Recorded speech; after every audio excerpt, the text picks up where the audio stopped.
The African Development Bank is Africa's premier developmental finance institution. Our main task is to see to the sustainable development of the continent. And we've also seen that climate change is really a developmental issue. It's not an environmental thing. And we've seen the threats that the continent is going through, not just projected to go through.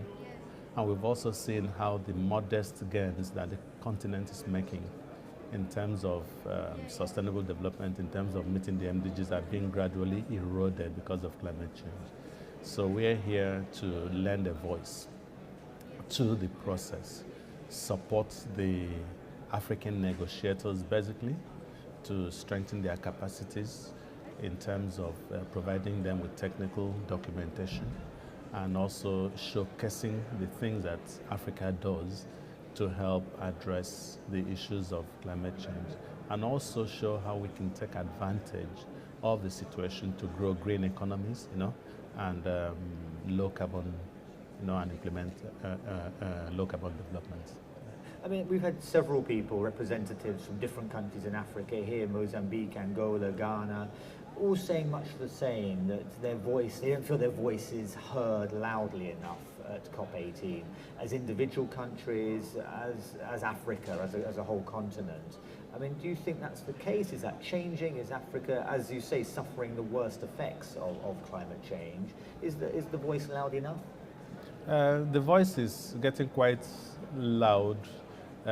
Starting from 2009, Africa stopped going as 53 countries then, now 54, because we thought it was important to have a coordinated voice, a coherent voice.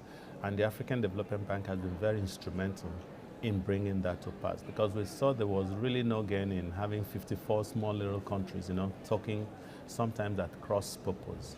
And we want to have a collective. So we've been able to support even the establishment of the Africa Group of Negotiators, and also supported them technically, and brought several of them here, implemented intersessional programs for them, to enable them know exactly what the issues are. They don't speak for themselves as the heads of these groups, but they work together with the entire 54 African countries. The voices are being heard, but what is being done with those voices is what we still are battling with. I mean, what would you like to see come out of COP18 by the end of this week? What would make your work easier, more effective as the African Development Bank from this meeting? First, we would like to see a collective decision on a clear process for the second commitment period of the Kyoto. We've seen that right now we've virtually missed keeping global warming under 2 degrees Celsius. If we do not have these binding agreements taking place immediately, countries would not be compelled to, want to lower their emissions.